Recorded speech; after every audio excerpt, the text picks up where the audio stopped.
Hi guys! Welcome back to my YouTube channel!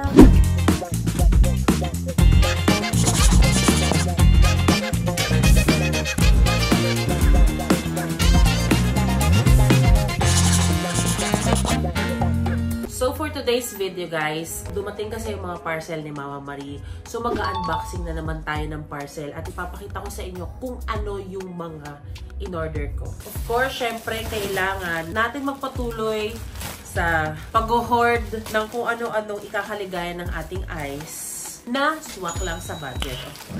So ito yung una. Ano ba yung mga binili ko? Ay, bumili pala ako ng mga tsinelas pambahay. Yan. Ay, isa lang ba yan? Isa lang yung binili ko tsinelas pambahay. Actually, dapat madami to eh. Pangloob lang talaga ng bahay. Kaya siya ganito kaliit kasi para talaga siya sa aking assistant. Kailangan puti para alam mo kung gaano kadami.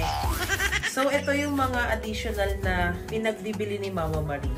Ayun, pang pretty girl, ganon. At ito yung mga next kong binili. Pang pretty girl lang din. Pretty girl. Sana kasya sa akin yung hindi ako magmukhang lumpia.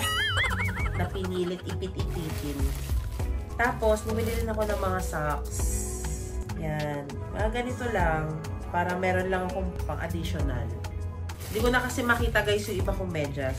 So, eto, ganito. Oh my gosh, I love this. Mahaba siya guys, so yung t-shirt siya, pero kunyari gusto kong nakapants ako or leggings, pero may party effect.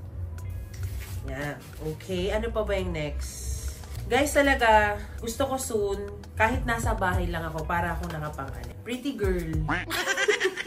Next naman natin. Ay, ito, isa to sa mga nagustuhan ko, nung nakita ko. Magulo siyang damit, kasing gulo ng utak ni Mama Mo. Pero carry, pretty girl din. Actually, kinukuha ko na talaga sa Shein. Alam nyo kung anong size, guys. Double XL. Kasi Daisy yung kinukuhanan ko doon. Eto, pumili rin ako ng mga masisikip na damit. To remind me how big I am na. OMG, ito rin pala. Na kailangan kong mag-downsize ng katawan para sa aking health and para masuot ko yung mga pangarap kong damit. Kahit wala pa naman ako masyadong ginagawa. So, ito guys, alam niyo ba kung ano to? Ito yung ginaganon-ganon sa ulo. Kasi lagi akong nagpapalagay ng oil sa head. So, lalagay yung langis dito. Tapos, i-apply mo siya ng ganon. Para hindi yung buong buhok ko nakakadiri kinabukasan. Yung ano ko lang talaga, scalp ko lang yung nilalagyan. Ayan, isara na natin siya. Ayan. Ano pa ba? Yung mga ganyan kasi akala natin hindi natin kailangan, pero mga katulad ng ganito, guys, kailangan natin yan eh. Oh my gosh! Bakit gusto ko lagi maging pretty girl? Puro ganito. May ganito na ako, diba? Dalawa ang naibigay nila. Lagi ko itong nararanasan. Hindi ko alam kung doble ba yung nailagay nila or doble yung nabayaran ko. Okay, this one. Ano naman to? Oh my gosh! Parehas lang ba to? Ay, hindi. Magkaiba siya, pero pang pretty girl din. Magkakaparehas ng kulay. Napansin nyo naman guys kung anong hilig kong color. And pasensya na kayo sa aking hair soon enough. Actually bukas, pupunta ako ng Glam Squad para magpaayos ng hair. Eto, titignan ko parang ang laki niya pero pag sinuot ko yan guys, hapit na yan. Pretty girl lang din ako dito. Nag-invest talaga ako guys sa mga pang-itaas kasi lagi akong wala akong damit, lagi akong nagaganon kahit na meron naman, ayan. Parang pang-itaas, gano'n. To showcase my Dedemon by Doc Yati. Yes. Kung hindi ko madaan muna sa katawanan, sa puwet lang, tapos medyo tsabing-bing ang aking tiyan, dadaanin ko na lang sa dibdiban. Oh, shit! Ganon. Ito yung mga klase ng damit na pinipili ko. Meron akong dress ata na napili, oo. Kinikater din niya ang aking hot and sexy Dedemon. Tandaan niyo guys, huwag niyong ipilit ang mga bagay na hindi kayo komportable. Yon ang susi para happy ka sa mga binibili mo. Ako naman kasi, pumipili ako ng mga bagay na hindi ko kayang isuot din. Kasi, inspiration ko siya para masuot ko. Kung hanggang inspirasyon lang muna ako, at least man lang masimulan ko ng may inspirasyon kesa nalulungkot ako tapos wala rin akong gagawin. So, kailangan step by step yan eh, para maging masaya ka. Para totally mapunta ka sa sitwasyon na, oh my gosh, I don't care kung anong size niyan. Bagay yan sa akin lahat. O, diba? Ganon. Ito, yung ganda ng tela. Anything is possible. Diba? Anything is possible. Kahit wala kang katong damit na ito, hindi magkasya, posible. Ang ganda ng tela niya. I love it. So, tapos na tayo dun sa unang pinakita ko sa inyo. I hope nakita ninyo, guys. Ito na yung susunod na parcel. Bubuksan ko na. Dati, box siya. Ngayon, hindi na nila box binibigay. Hindi ko alam bakit. Sige. Game. Ito yung kasunod. Bakit ako bumili nito? Bumili ako nito kasi may sira-sira siya sa legs. Next. Nagustuhan ko yung ganito din. Ito din. Pink Girl. Ang dami ko actually piniling pink kasi last time, nung meron akong pinost sa social media na parang naka-green and pink ako, ito yung picture ko nun. Parang bagay sa akin yung ganong klaseng color. Tapos bumili na ako ng suklay. Kasi alam nyo naman, inis na ako sa aking hair. Ayan. Ngayon pa ako nagsuklay sa harapan niya. Maganda siya. Hindi siya masakit sa ulo. At saka yung suklay na yan, ang laki niya. Parang suklay niya na yung isang tatlong ganun ko lang suklay ko na lahat ng hair ko. Thank you so much. Napapapikit ako sa sarap. Ang daming nagpuputol-putol pag hindi ako nagsusuklay. So ayun, ang ganda ng comb na to. Next! Guys, alam nyo ba, namili rin ako ng mga damit na puro see-through. See-through. Kasi ang init. Hindi dahil gusto kong kita yung loob ko, guys, Dahil naiinitan ako. Kahit balot ako, at least hindi ako naiinitan. Yun ang inisip ko. Oh, shit! Bakit ko to binili? OMG! Ito lang pala yung itsura nun. Pinapatong to sa t-shirt. Hindi to yung ganyan lang, Pinapatong ito sa t-shirt. Wild. Pag yan lang yung suot ko, kapala mukha. Oh, sa bagay, kailangan maging makapala mukha natin. What is this? OMG! Ang kapal ulit ng face ni Mama Marie. See-through na pang ibaba. Actually, kinuha ko to kasi alam ko magsa-summer na. Yung pag-ugagad ako, papasandal na si Mama Marie. Okay, ito, sweet girl lang din. Kasi, gustong-gusto ni Mama Marie yung mga nagkikita ng womanhood ko. Alam niyo naman dati flat-chested ako, kaya ine-enjoy ko yung mga damit na I feel like a woman. Kasi dati, lagi akong pinagkakamalang transgender. And, compliment din naman sa akin yun kasi iniisip nila, ay, ano yan? Babaeng bading. Yung mga babaeng bading sa akin, para sa akin, maganda yun. Ano ito? What is the meaning of this? Ay, ito, binili ko. Isang suit siya. Pag sinuot ko siya, isang buo. Ano pa ito mga ito? Terno. Mga terno ko, guys. Kasi napapansin nyo sa mga previous vlogs ni Mama Marie, inaasar ako nila mami ko nila. Lagi na naka-terno. Gusto ko naka-terno ako. Pretty girl. Ang cute niya, diba? Wala lang. Pretty ko.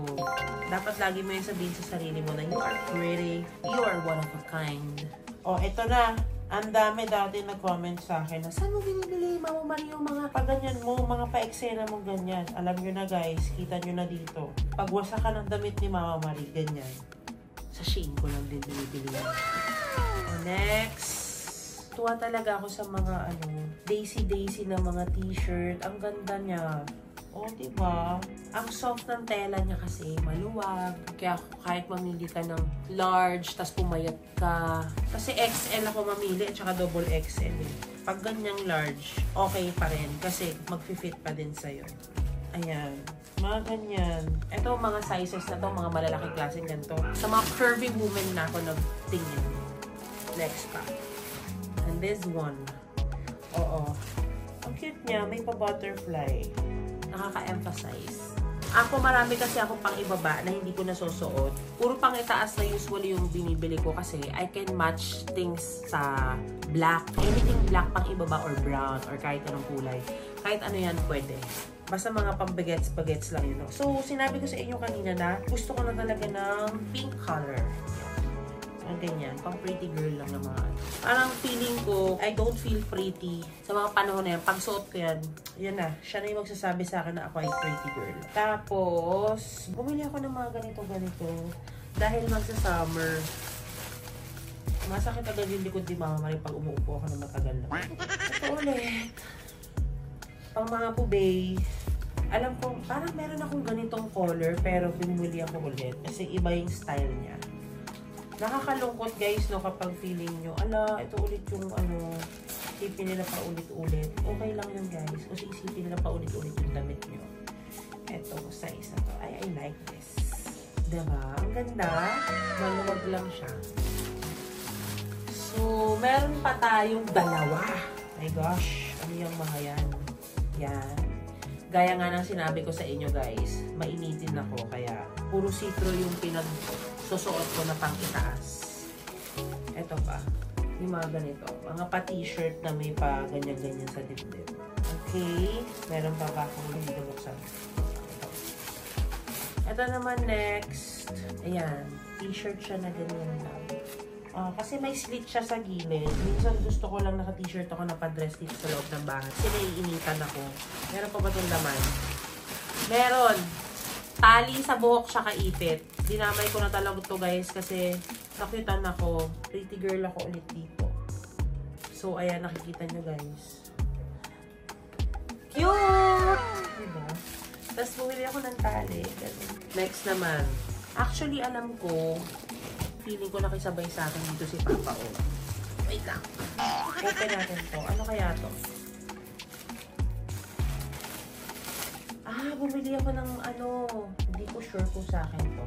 Parang kay Papa O di ata. Yes, tingnan natin yung mga kanya. OMG, kanya nga to. Mga t-shirt na pamalit-palit. Kanya to. Bigay natin sa kanya. Kanya rin to. Hindi ko na ipapakita sa inyo guys. Kanya rin yan. Kanya rin yan. Kanya tong mga short. Oo nga, kanya nga. Wala na. Yung mga pinagpipili niya guys, ibibigay ko na lang sa kanya. Panoorin niyo na lang sa Facebook page ko kung ano yung mga yun. Pero ito, feeling ko akin to. Ito na ulit guys, pang pretty girl na naman tayo. Last na to. Meron akong ganito kanina, pero iba yung style niya. Yan. Mga ganyan. Aray ko, hindi ako lagi lumalabas ng bahay. Tapos, bumibili ako ng pang-alis. Ayun, yung mga kakaibang mga strings, hindi ko alam kung bakit nagugustuhan ko yung mga ganyan. May mga pa-string.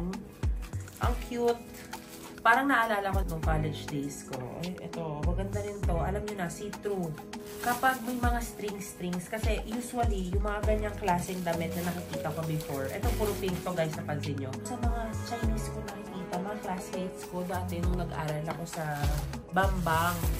Meron akong pinasukan doon ng college ako. Tapos, nandun ako sa community ng maraming mga Chinoy. Mga ganyan. Ganito yung nakukitan ako. So, nung nakita ko itong mga ganitong klaseng designs, ito yung lagi ko pinupuntahan sa Tutuban. Tapos marami silang mga strings. Hindi na ako masyado nakakakita ng ganun at nakakapunta. Siguro marami sila. Pero syempre, dahil online na lahat ngayon, na-check ko na, nakakabili na ako without going there. Iba na talaga ang panahon ngayon, guys. Puro online na. Mas convenient kung ayaw mong makipagsiksikan or pumunta kasi syempre alam mo naman ang daming sakit ngayon na kumakalat o ganito, mga pang-girl talaga yung mga bagay guys, binabalik-balikan ko yung mga yung mga gusto ko before may antaray, ganito ulit pero hindi mainit kasi syempre ang Pilipinas tayo nakatira, tayo masyadong balot na balot kung OMG inulit nila. So, guys, pag nakita yung sinuot ko yon, tapos after 2 days, suot ko ulit yung isa, hindi ako nag-ulit ng damit. Dalawa ito. Parang tuloy yung may uniform. Ang ganda. Wala lang. Ang sarap niya sa balat. Sa ganito pa lang, guys, napapagod na ako. Hindi ko masakit. Nag-order na ako ng ganito eh. Kulay pink. Cute lang. Pretty girl. Tignan natin. Yung iba. At guys, yung mga plastic nyo ganito, alam nyo, pwede nyo itong i-reuse. Pag bumili kayo ng pagkain sa palengke, yung cuts ng baboy, ipasok nyo dyan, pwede nyo ilagay sa ref Monday, pang Tuesday, pang Monday. Nakita ko yung ginagawa ni Papa. Cute! Kayo, tandaan ninyo ang magpapatanda sa sarili ninyo. How you look, how you ganyan. Kasi lagi ako sinasabi, ate, bakit parang mga pang ano na yung mga sinusuot mo? Hindi naman yan yung age mo. Sabi ko, oo nga, no. Sige, kailangan ko i-enjoy na masyado ko nagmamadali, nagmag-matured. Oh, cute, pretty girl. Dapat i-enjoy mo yung magsuot ng ganyan para hindi ka nila sasabihan ng nagmumurang kamestra. Pero whatever. Iba naman ang panahon ngayon. Ang ganda nito. Magsuot ka lang ng black bra, okay na. Whatever, sabihan ka ng para ka nagmumurang kamatis or kamyas ba yun, hindi ko maintindihan. Suotin mo yung gusto mo. Ang damit, wala namang edad yan eh. Pero ako kasi, minsan, naapektuhan ako sa sinasabi ng ibang tao. Lalo na kapag mga nakakakilala sa akin na kabatch ko, ganyan. Oh God, you're still wearing those kind of stuff. Kailangan, ano ka na, professional ang dating mo. Sabi ko, hindi naman professional. Kaya okay lang kahit hindi ko siguro suotin yung mga para kang naka-formal-formal, no? Yan. Diba, guys? Cater ang iyong heart-shaped Delimon. Oops! Wala nang laman kung hindi. Eto, bumili. Ay, libre nila stand ng cellphone. So, ayun lang guys, ang nilalaman ng aking mga parcel. Ang dami! So, ito yun guys. And I hope nagandahan kayo sa pagpili ko. And kung nakita nyo at may nagustuhan kayo, i-check nyo na lang din online. At least na-share ko sa inyo kung ano yung mga taste at saka pwede sa mga chabingbing na sexy na katulad ko. Tandaan nyo, we are all sexy. At nasa tao yan kung gaano ka-confident, kung ano yung gusto mong suotin, walang pilitan. Hindi ko sinasabi na suotin nyo rin kung ano yung mga sinusuot ko, kung comfortable kayo, kung ano yung taste ninyo, so be it. Kaya kayo guys, kung ka-taste ko kayo, eto, mas maraming choices para everyday, lagi kayo mag-ayos, lagi nyong iparamdam sa sarili ninyo. Kasi ito ay isa sa mga start ng self-love. You treat yourself. Yun lang. Gusto ko lang i-share sa inyo. Ayun lang. Sige, bye! Sa ulitin! Thank you sa lahat ng sumusuporta. Like and subscribe!